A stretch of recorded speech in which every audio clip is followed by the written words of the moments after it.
bienvenue chers auditeurs aux Causeries au Point du Feu.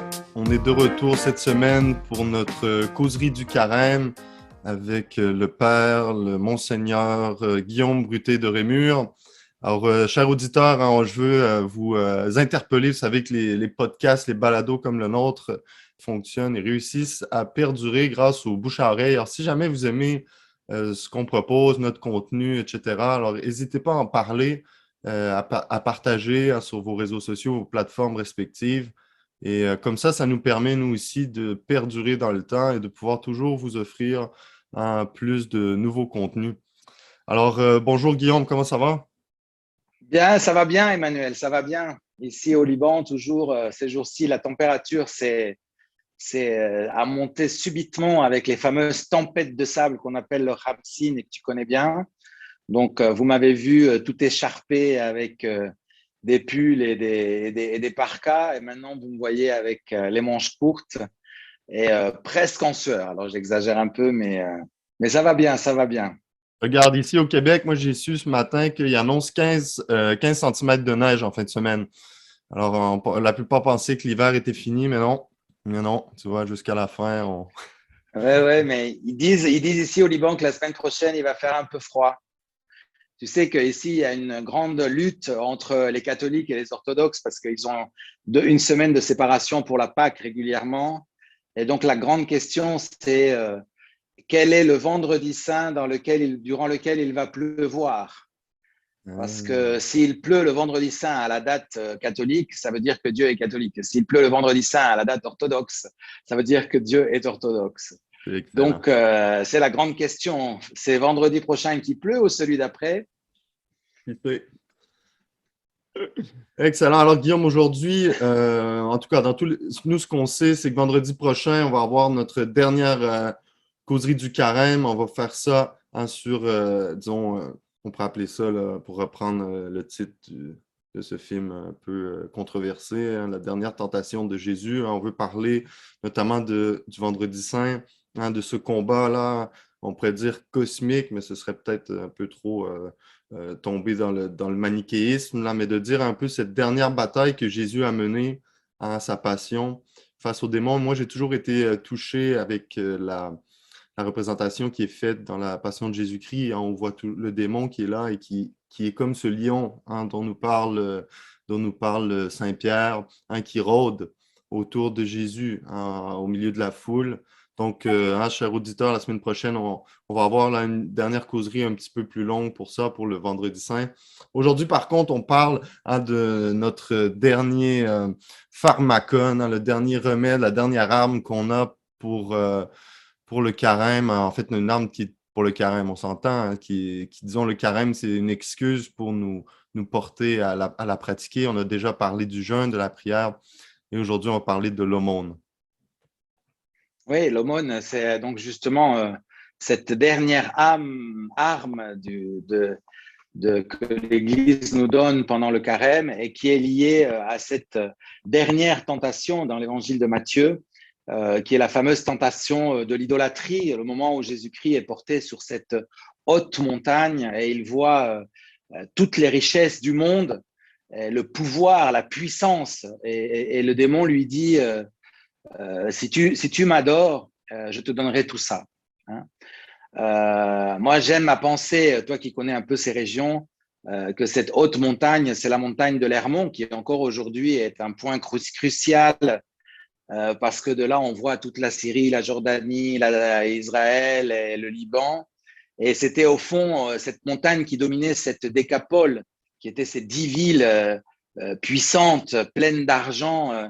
Toi qui as connu Balbec, la puissance romaine, la puissance grecque, le commerce, la Mésopotamie, l'Égypte, toutes ces grandes civilisations qui s'échangeaient des marchandises et qui était le monde connu et qui était là fédéré par cette romanité qui avait créé ces voies romaines. Et on peut imaginer ce trafic. Aujourd'hui, on voit quelquefois ces photos aériennes avec tous les réseaux lumineux du globe terrestre. Imaginez cette vision de cette réalité qui à l'époque était le monde dans lequel on voyait le fourmillement de la richesse, du pouvoir.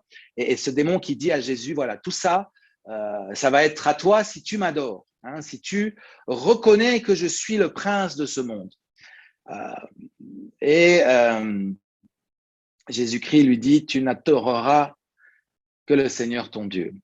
C'est-à-dire, c'est vraiment la dernière renonciation. Alors, on parlera la semaine prochaine de cette dernière bataille, parce que l'évangile se termine en disant que le démon s'éloigna de Jésus-Christ jusqu'à son heure, parce qu'il y a une heure cruciale que nous avons tous. Mais cette dernière bataille au début de son ministère, et qui est cette bataille dans laquelle nous sommes rentrés dans ce carême pour nous préparer à la Pâque, c'est la bataille de l'idolâtrie, la bataille de la tentation du pouvoir, de la domination. Jusqu'à présent, nous avons vu comment le jeûne et la prière, au fond, étaient des choses qui nous touchaient personnellement. Le jeûne dans notre chair, la prière dans notre intelligence, dans notre rationalité. Et voici que l'Église nous donne une arme qui sort de nous. Elle ne nous touche pas, bien que l'argent nous touche toujours, mais disons que c'est la seule arme dans laquelle nous sommes, comment dire, projetés en dehors de nous-mêmes. Ce combat s'exprime aussi dans un fruit qui va nous apparaître, qui est le fait de donner de l'argent à quelqu'un, le fait de nous détacher de quelque chose qui nous appartient pour autre chose. Et ça a à faire avec aussi la bataille de la volonté, cet acte de volonté qui en fait est une caractéristique profonde de l'être humain. L'homme est intelligence, il est aussi affection, mouvement de l'âme, mais il est aussi cette capacité de transformer, de sortir de lui-même et d'avoir un impact sur la réalité. Et ça, c'est un cadeau magnifique que le Seigneur nous a fait. C'est-à-dire qu'il nous a fait d'une certaine manière co-créateurs. Alors, nous ne sommes pas créateurs parce que nous sommes créatures, mais il nous a fait participer à cette création en nous donnant un pouvoir sur elle et une mission sur cette création qui était une mission sacerdotale, c'est-à-dire d'être l'expression de cet amour et de cette passion qu'a Dieu pour sa création physique et spirituelle, et il nous a permis de la transformer, de la rendre, de la glorifier pour qu'elle soit toujours plus une irradiation de la gloire de Dieu. Ça, c'est la mission qu'avaient Adam et Ève dans le jardin, non? Croissez, multipliez-vous, cultivez la terre, ordonnez la terre. Selon ce logos, cette parole de vie qui est sortie de la bouche de Dieu, voici que l'homme avait cette mission de faire que cette terre soit justement cette irradiation de la gloire divine, soit cette frange du manteau de Dieu. Isaïe, quand il voit Dieu dans le temple, il dit que la frange de son manteau remplissait le sanctuaire. Il y a cette image un peu comme ça qu'utilisent certains mystiques ou certains auteurs de cette image de la frange du manteau de Dieu, de sa gloire, qui est en fait la création matérielle dans laquelle nous sommes immergés tout en étant des esprits, parce que nous avons justement une âme, et cette âme est douée de volonté, comme elle est douée d'intelligence et comme elle est douée de mémoire. Et donc, cette arme vient justement nous aider à rectifier cette chose qui a été dérangée, qui a été déformée par l'utilisation que nous avons fait de cette volonté pour nous mettre comme Dieu, comme référence absolue sur la création. C'est très intéressant parce que justement, une des malédictions qui suit le péché originel, c'est-à-dire ce récit qui raconte justement cette rébellion que l'homme fait, enfin, c'est plus profond qu'une rébellion, c'est prendre la place de Dieu. Dieu le maudit justement, maudit la terre, et la terre devient non plus un endroit, un jardin magnifique, mais une source de souffrance, maudit cette capacité qu'a l'homme de grandir, de croître dans la génération, la capacité d'engendrer qu'a la femme. Pour ça, c'est associé à la souffrance. Le travail et l'engendrement physique de la femme sont ces deux images de cette capacité qu'a l'homme d'influer le cosmos, d'imprimer sur le cosmos sa marque. Et donc, Dieu dit à l'homme et à la femme, voilà, maintenant vous allez avoir toujours, parce que ma décision est éternelle, est une décision d'amour, mais ces deux choses qui sont justement votre capacité d'influencer le cosmos vont être marquées par la souffrance, hein, c'est-à-dire par l'expression de cette limitation que vous n'êtes pas Dieu, parce que le principe de votre existence n'est pas en vous, mais en moi, et donc vont être pour vous une occasion de salut. C'est pour ça que le travail et le don de la vie, la génération, hein, le faire des enfants, ce sont pour l'homme une possibilité pour lui, en rentrant dans cette réalité, de donner la vie. Et pour ça, cette bataille que fait Jésus-Christ avec le démon va toucher justement ce point. Hein, c'est-à-dire que Jésus-Christ, le démon lui dit, voilà, tu dois prendre acte d'une chose. Je suis devenu le maître de ce monde parce que l'homme s'est allié avec moi. L'homme m'a donné raison. L'homme a compris que ma rébellion contre ton père et contre toi était une chose saine.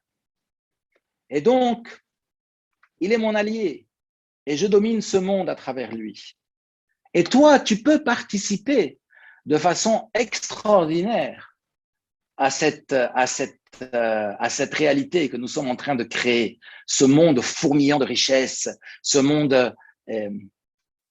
mais il faut que tu te soumettes à moi. Il faut que tu fasses cet acte qu'ont fait Adam et Ève tous les deux, parce que tous les deux ont mangé du fruit. Hein. Moi, je dis toujours quand j'enseigne que Ève a mangé le fruit et rien ne s'est passé. Il a fallu que ce soit Adam qui mange le fruit pour que effectivement tout s'écroule.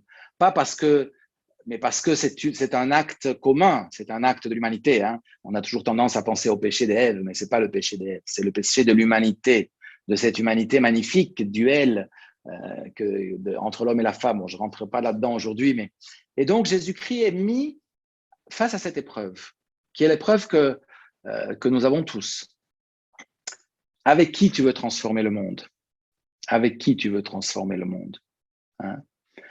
Et donc, tu as deux possibilités. Tu as la loi de la chair, qui est la loi du monde, qui au fond est mors tuam, vita mea. Ta mort, c'est ma vie. Et donc, c'est le commerce. Pour gagner, tu dois perdre, hein, dans tous les sens du terme. Soit, il y a une autre loi, qui est la loi de Dieu, dont on parlera sûrement la semaine prochaine, justement, parce que ça, c'est la bataille finale de Jésus-Christ. Hein. Sur la croix se révèle la loi divine. Qu'est-ce que c'est que la loi divine? C'est ma mort, c'est ta vie. C'est ta vie, pourquoi? Parce qu'il n'y a qu'une seule chose qui ressuscite, c'est cet amour total, hein, que je donne à l'autre, gratuitement.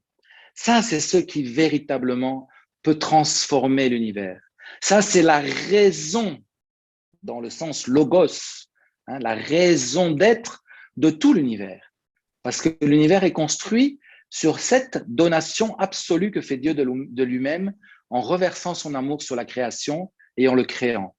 Et ça, le démon s'est approprié de cette chose-là en nous faisant croire que nous pouvons nous en approprier nous-mêmes et en nous donnant le fruit aussi de cette chose-là, l'argent, le pouvoir.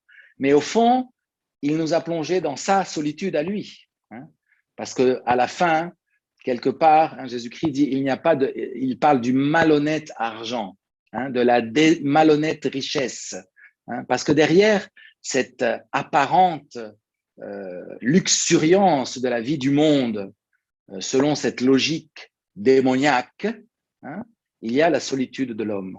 Hein, dans sa tour de verre, avec son immense bureau au dernier étage, mais au fond, c'est un homme seul, hein, qui pense à posséder l'univers parce qu'il a un compte en banque milliardaire, mais au fond, de lui-même, il sait que le seul amour qu'il a, c'est l'amour de ceux qui lui en veulent, qui en veulent à son argent.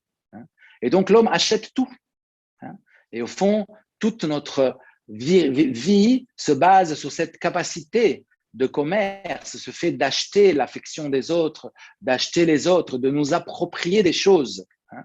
Et pour ça, comment on appelle ça, cette avidité, cette avarice, hein, pour les choses qui nous font être, mais qui au fond nous laissent seuls. Et voilà que le Seigneur nous dit, voilà, face à cette tentation profonde que nous avons en nous, hein, de nous appuyer sur les choses matérielles, il y a la possibilité que ces choses matérielles qui sont présentes dans l'univers, tu les utilises pour faire un acte d'amour gratuit. Et ça, c'est l'aumône. Hein, ça, c'est l'aumône. C'est une arme magnifique. Hein, c'est une arme magnifique. On pense souvent, hein, à l'aumône comme quelque chose de très social. Hein, et c'est vrai qu'il y a une dimension sociale de l'aumône, c'est-à-dire une juste répartition des richesses. Hein, parce qu'au fond, toute richesse a quelque chose de malhonnête. Peut-être des personnes qui m'écoutent diront « Ah, ce prêtre est communiste ». Non, non, c'est pas du tout ça. C'est que, bien sûr, que tout le monde a le droit de gagner de l'argent et l'Église n'a jamais condamné le fait de faire de l'argent. Hein. Mais il y a toujours dans cet aller-retour de l'argent dans le monde quelque chose d'injuste. Hein, d'injuste. Parce qu'il y a des gens qui travaillent beaucoup et qui ont peu, des gens qui ne travaillent pas beaucoup mais qui ont un coup de génie et qui gagnent beaucoup. Donc, il y a toujours quelque chose d'injuste. Et on perçoit cela. Et au fond, tous les mouvements sociaux, les colères de l'humanité sont toujours une rébellion à cette injustice que l'on perçoit, sans juger personne. Il y a cette chose-là. Pourquoi lui, Ouais. oui, et moi, non. Hein. Et d'ailleurs, cette chose qui est… Non, je voulais dire, moi, ça fait penser Saint Jean Chrysostome, un peu souvent les pères de l'Église, hein, Saint Jean Chrysostome d'ailleurs, il a beaucoup parlé de la pauvreté. Et il dit, moi, quelque chose qui m'avait beaucoup touché à un certain moment. Il dit, si tu as deux tuniques, tu en as une pour toi et l'autre, elle est volée aux pauvres. Alors, il y a quelque chose de très fort, hein, très simple, mais très fort là-dedans. Après, c'est… Voilà, c'est ça. Alors après, ta tunique, tu l'as fait faire par quelqu'un qui a gagné de l'argent, donc quelque part, tu crées de la richesse. Après, il y a tout cela. Mais au fond, quelque part, il y a une profonde vérité. Il y a une vérité sacramentelle. Moi, ce que je voudrais dire à nos auditeurs, je parle pas ici, je fais pas de la politique, c'est une question de sens. Et nous allons dans le sens des choses. Hein. Et donc, il y a un aspect social dans l'aumône. Il y a le fait de rétablir une certaine justice en me privant de quelque chose que je donne à un pauvre. Okay. Mais c'est très intéressant parce que Jésus-Christ dit, quand tu fais l'aumône, que ta main droite ne sache pas ce que ta main gauche donne, ou que sa main gauche ne sache pas ce que la main droite, je ne me rappelle plus exactement, je pense que c'est ça, que ta main gauche ne sache pas ce que ta main droite donne. C'est-à-dire qu'il y a toujours dans l'aumône la tentation de l'aumône, c'est-à-dire d'acheter quelque chose. D'acheter quelque chose, d'acheter la bienveillance du pauvre, d'acheter l'aura d'avoir fait un geste de charité. Il y a le risque de perdre l'essence même de ce geste qui est un antidote à cette avarice profonde, qui est une chose que nous avons en nous, qui est la gratuité absolue du don. Et ça, c'est l'amour divin, la gratuité. C'est pour ça que c'est très important que l'aumône soit quelque chose qui soit profondément gratuit, qu'il n'y ait que Dieu qui le voit. Alors les gens me diront, ah, mais c'est vachement pervers, parce qu'au fond, tu t'achètes l'amour de Dieu parce que tu as fait du bien. Non, non, c'est pas ça. C'est pas ça. Hein. C'est Dieu est toujours en nous. Et quand tu fais quelque chose qui ressemble à l'amour de Dieu dans cet acte, ce n'est pas que Dieu t'aime plus. C'est que toi, tu ressembles à Dieu. C'est que toi, tu te transformes peu à peu. Et tu rentres dans cette logique, dans ce logos, dans cette raison de l'univers. Et il y a quelque chose qui rétablit la beauté et la bonté de l'univers dans l'acte de l'aumône. Hein. C'est très intéressant. Dans l'islam, par exemple, il y a l'idée de la balance, non? C'est-à-dire que les choses mauvaises que tu fais, tu peux les repayer avec des aumônes. Hein? Et Saint Jacques dit, hein, l'aumône couvre une multitude de péchés. Je pense que Saint Paul dit quelque chose aussi comme ça. Je sais pas. Je pense que c'est Saint Jacques qui dit cette phrase-là. L'aumône couvre une multitude de péchés. Mais Saint Paul dit une chose similaire aussi. Et toujours, il y a eu cette idée que l'aumône, d'ailleurs, quelquefois, ça a été interprété de façon perverse, c'est-à-dire, je fais ce que je veux, de toute façon, je fais l'aumône, comme si je m'achète des points paradis, non? Non, non, c'est le sens de couvrir une multitude de péchés, c'est pas l'idée du crédit en faveur et en défaveur, non? Mais c'est cette idée que, justement, tu rétablis quelque chose, parce que nous le voulions ou non, nous participons au déséquilibre avec un S de ce monde, parce que nous en faisons partie, parce que c'est la réalité, et il y a une lutte. Saint Paul parle de cette création qui gémit parce qu'elle attend la révélation des enfants de Dieu. Elle attend qu'apparaissent ceux qui redonnent à cette création son pourquoi, sa raison d'être, son logos. Et ça c'est la mission des chrétiens. Et ça, c'est la bataille de l'aumône. Donc, cet acte de faire une aumône, c'est pas seulement quelque chose je vais donner un petit peu. Moi, je me rappelle, quand on était enfant, on faisait les parcours de carême avec les opérations bol de riz et avec l'argent qu'on gagnait d'avoir mangé seulement un bol de riz, on les mettait dans une tirelire et après, on finançait un puits dans le Sahel. C'est très beau comme initiative et c'est très éducatif, justement, pour les enfants, pour qu'ils comprennent que les actes d'amour qu'ils font ont une dimension et ont un fruit ailleurs. Mais là, je veux parler de quelque chose de beaucoup plus profond, de beaucoup plus spirituel. Parce que l'aumône, c'est une action spirituelle. C'est une renonciation intérieure. Ce qui compte dans l'aumône, c'est ce détachement de l'esprit du monde, c'est se dire au démon, tu n'es pas mon maître, je n'appartiens pas à ta logique. Je n'appartiens pas à ta logique.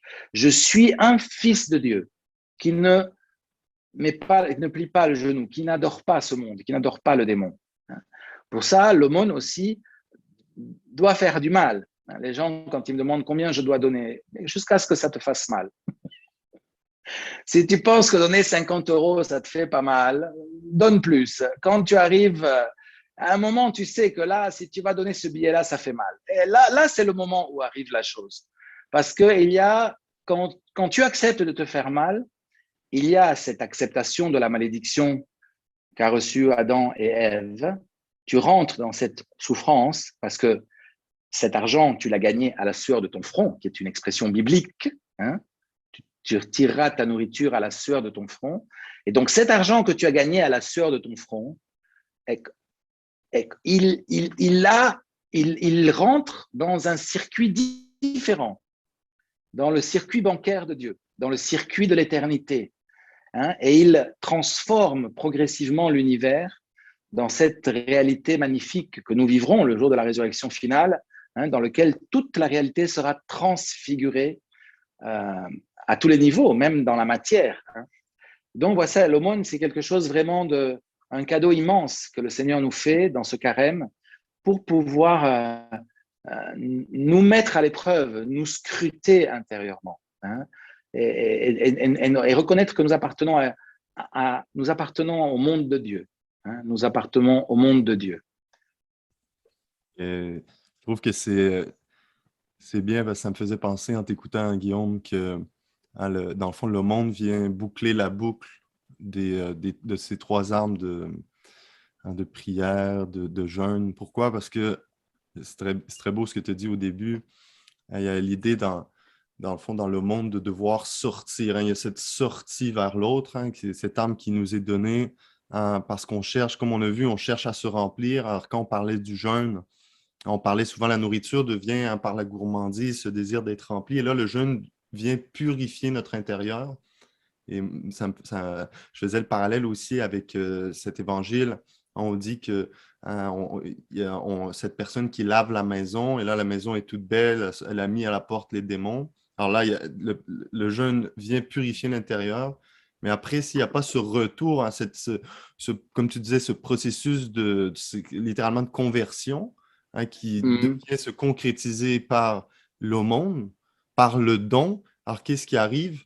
Ben, nécessairement, tu es propre à l'intérieur, mais là, tu vas te remplir par, comme on dit, 7 démons qui étaient encore pires que ceux qui étaient là. Alors, c'est là qu'on voit qu'il y a vraiment toute vraiment une intégralité, hein, et tout ça est soutenu nécessairement par la prière. Hein, la prière qui est la prière qui est toujours cette conversion. Cette respiration dans entrée-sortie. Hein, il y a vraiment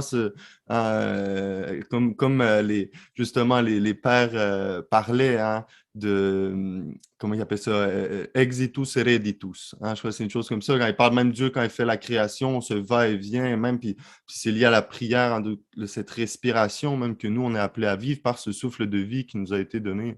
Et le monde, en ce sens-là, nous permet moi je trouvais ça très beau, nous permet justement de rentrer dans cette co-création éternelle. Et comme tu dis, exactement. faut que ça fasse mal, et c'est pas un précepte du sens, mais il y a quelque chose au niveau ontologique, on peut pas adorer Dieu et Mammon, Dieu et l'argent. Qu'est-ce qui va faire qu'on peut véritablement adorer Dieu? C'est si on a cette liberté-là, justement, d'offrir en son nom. Et tu sais, il y en a qui disent que des cadeaux, des présents, ça n'en est jamais vraiment. Ah, ce n'est pas des véritables dons. Et nous, on sait très bien ça quand on a vécu au Moyen-Orient. Hein? Il n'y a pas de véritable cadeau. Hein? C'est toujours une espèce de dialectique mentale bizarre. Là, au début, tu l'apprends à tes dépens. Hein? Bref, on pourra en reparler. Mais tandis qu'on sait qu'il y a une chose qui est vraie, c'est que Dieu donne. Et la mentalité vraiment de la conversion, la mentalité qui nous est donnée par les Écritures et qui a été manifestée, incarnée par Jésus-Christ, c'est cette mentalité de gratitude. C'est-à-dire que l'initiative part pas de l'homme, mais l'initiative part de Dieu, arrive à l'homme. Et là, l'homme reçoit ça, s'il a la grâce de le reconnaître, et il est reconnaissant. Et là, à partir de ça, hein, on a le cycle qui continue, le cycle des rites, le cycle du don, le cycle de rendre grâce, et par le fait même, par les autres, en donnant. Et c'est ça, je pense, la meilleure. C'est une bonne chose de le faire si tu es appelé à le faire comme pour, bon, j'ai fait quelque chose de mal, donc tu te sens inspiré d'une certaine façon de pallier à ça en donnant. C'est bien, mais ultimement, hein, c'est la reconnaissance vraiment de la vie, d'être là, de ce que Dieu nous donne, qui nous permet vraiment de donner. Il y a quelque chose de très biblique, cette idée aussi que tout don que tu fais crée la gratitude dans une autre personne, dans le pauvre. Et cette idée biblique que le pauvre, qui est justement l'image de cette pauvreté de l'humanité, qui est profondément affaiblie, quand elle est portée à l'Eucharistie et à l'action de grâce, c'est par l'action divine. Donc toi, quand tu fais une action qui crée la gratitude, non pas envers toi, non pas un retour vers toi, mais vers Dieu, parce que le pauvre reçoit de nulle part un don, tu ne sais pas d'où il vient, alors il ne peut que remercier le Créateur. Et cette Eucharistie du pauvre vers Dieu t'insère justement dans cette Eucharistie cosmique qui est en fait le but de toute la création divine, c'est-à-dire cette reconnaissance. Donc toi, tu fais un acte de reconnaissance en reconnaissant que Dieu est l'origine de ta vie. Et donc, comme lui, tu sors de toi-même pour donner parce que toi, tu reçois la vie. Et ça crée dans le pauvre la gratitude. Et le pauvre devient ton Eucharistie. Hein. Ça, c'est quelque chose de très profond aussi. Parce qu'au fond, ce que tu disais de l'exitus reditus, c'est toute la somme théologique de Thomas est construite là-dessus, non? Dieu qui sort et l'homme qui repart, donc qui remonte. Et au fond, ça, c'est tout le principe de l'incarnation et c'est toute la célébration de l'Eucharistie, c'est toute la célébration de la Pâque. Hein? C'est-à-dire se recevoir de Dieu et se remonter à Dieu par justement cette dynamique d'Eucharistie qui est en fait la reconnaissance que ce que nous sommes, nous le devons à Dieu. Et donc, en reconnaissant cela, nous connaissons qui nous sommes et qui il est. Et donc, nous pouvons le bénir, le glorifier. Et c'est comme ça que s'irradie cette gloire dont je parlais au début tout à l'heure de notre conversation.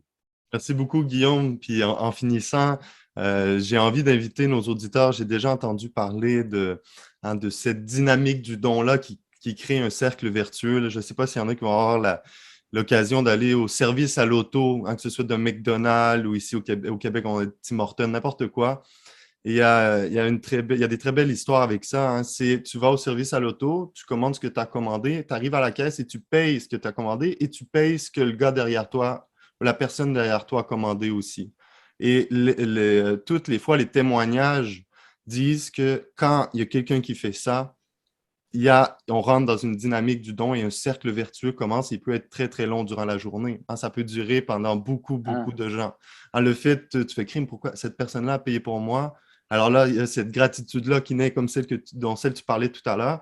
Et les gens disent, bon, ben, je vais payer pour l'autre. Peu importe ce qu'il a commandé. Donc, il y a toute cette idée-là, justement, comme tu disais, tu ignores c'est quoi que l'autre donne. Tu payes pour lui. L'autre, qu'est-ce qu'il faut que tu lui donnes? Et quelqu'un, il s'agit d'une personne qui se hmm. met dans cette dynamique du don-là. Et j'espère, cher auditeur, en ayant écouté notre causerie aujourd'hui, ça va peut-être vous inspirer à rentrer là-dedans, à rentrer dans cette dynamique du don-là. On parle de l'argent parce que l'argent est viscéralement ancré dans l'homme, mais il y a aussi d'autres façons de le faire, il y a d'autres façons de donner. Mais essayez, je pense que ça vaut la peine. Alors, merci beaucoup, Guillaume. Alors, c'est toujours un plaisir finalement, on s'allonge. Au début, on partait avec des causeries un peu plus courtes. Là, on s'allonge toujours un peu plus, mais je crois qu'on en a pour notre argent. En tout cas, nos auditeurs en ont pour leur argent.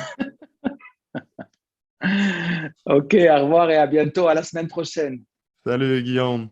Alors, merci à tout le monde, chers auditeurs. N'hésitez pas, comme je disais, à aimer et à partager. Alors, soyez prodigues de votre argent comme vous l'êtes de nos causeries. Et vous ne savez pas à quel point ça peut justement faire naître de la gratitude chez les autres qui vont aussi partager à leur tour et rentrer dans cette dynamique du don et qui nous fait un grand bien. Alors, merci beaucoup et à la semaine prochaine.